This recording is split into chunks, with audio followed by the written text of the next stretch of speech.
one way to apply reason, to apply logic, is to look for patterns, look for consistency.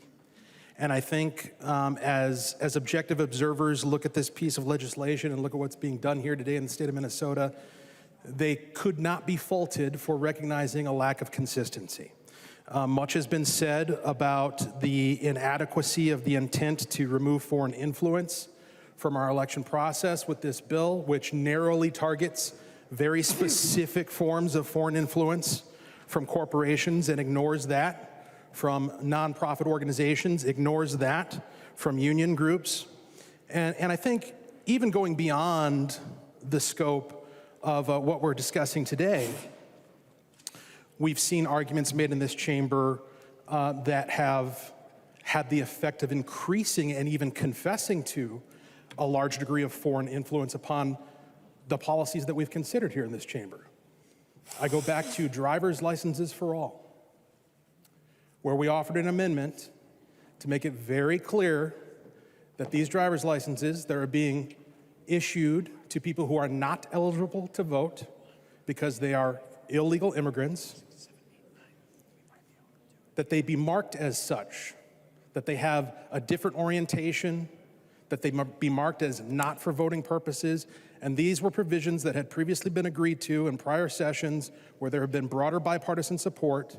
And what we were told, this is not impugning motive, this is reciting things that were said on this floor.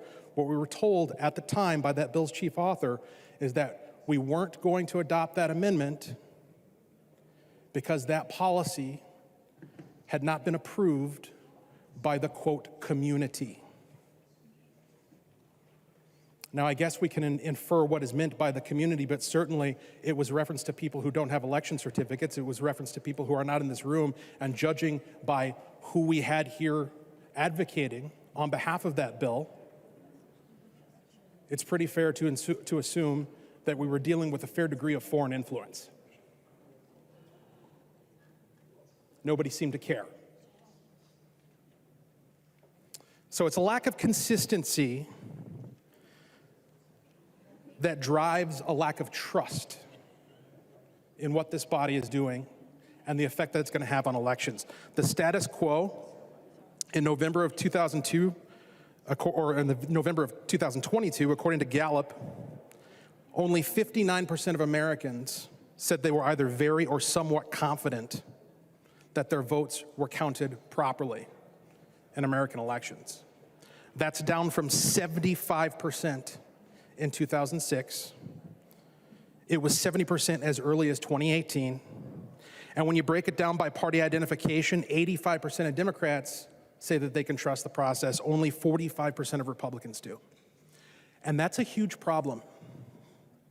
It's a huge problem because when you lose public trust in public processes, especially something as sensitive as how we select the people who are going to wield political power in our state and in our country, when people lose confidence in that process, it creates dangerous situations.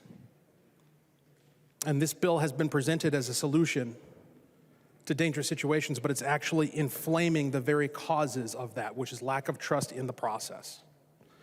I've had constituents contact me. I've had conversations with people where they've said on multiple occasions that they don't trust the process, and they're not sure whether or not they're going to engage with it anymore because they believe, quote, my vote won't be counted properly anyway.